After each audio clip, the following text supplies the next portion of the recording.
నడిపించుమని, ఈ గ్రామంలో ఎవరైతే అటువంటి మనుషులు కలిగి ఉన్నారో వాటన్నిటి ప్రభావం వెలగొట్టమని ప్రార్థిస్తా ఉన్నా. ఈ గ్రామంలో ఎవరైతే అశ్రుత ప్రేమ మాట్లాడుతున్నారో, క్రైస్తవులుగా జీవిస్తా ఉన్నారో, ఇదిగో నీ రాజ్యం వెళ్లకుండా నీవు చేసే దేవుడవు. అటువంటి వారిని మారుమనసు దాయిస్తామని ప్రార్థిస్తూ ఉన్నా.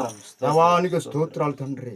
అయ్యా నీకు వందనాలు చెల్లిస్తూ ప్రభువా, ఈ గ్రామంలో ప్రతి ఒక్క క్రైస్తవులు యథార్థవంతులుగా, ఇదిగో నా తండ్రి చిన్నపిల్లలు మొదలుకొని పెద్దల వరకు యవనస్తులు కూడా అట్టి విధంగా ఒక దినన్న మారు మనసు కలిగి, ఇదిగో నిజమైన దేవుడు ఏనని ప్రభు వారు పలికి గొప్ప సాక్ష్యం దాయిస్తామని, ఇదిగో నా తండ్రి ఎల్లుండి బుధవారం జరిగిన 17వ తారీఖు రాత్రిలో జరిగే మీటింగ్ లో గొప్ప అద్భుతంగా దాయిస్తామని, మా చేతిలో రూపాయి లేదు ప్రభువా, ఇదిగో నిలబడేవారు మేము కానీ ఆయా కార్యవంతులేదు ప్రభువా, నీవే కార్యం చేయమని, ఇదిగో చుట్టుపక్కల గ్రామాలందరూ ప్రభా క్రైస్తవులకు విశ్వాసులకు తరలికొని రమ్మని, అయా వారి హృదయంలో ప్రేమతో మాట్లాడమని, అయా నీ వాక్యం వినడానికి అట్టి కృప దయచేయమని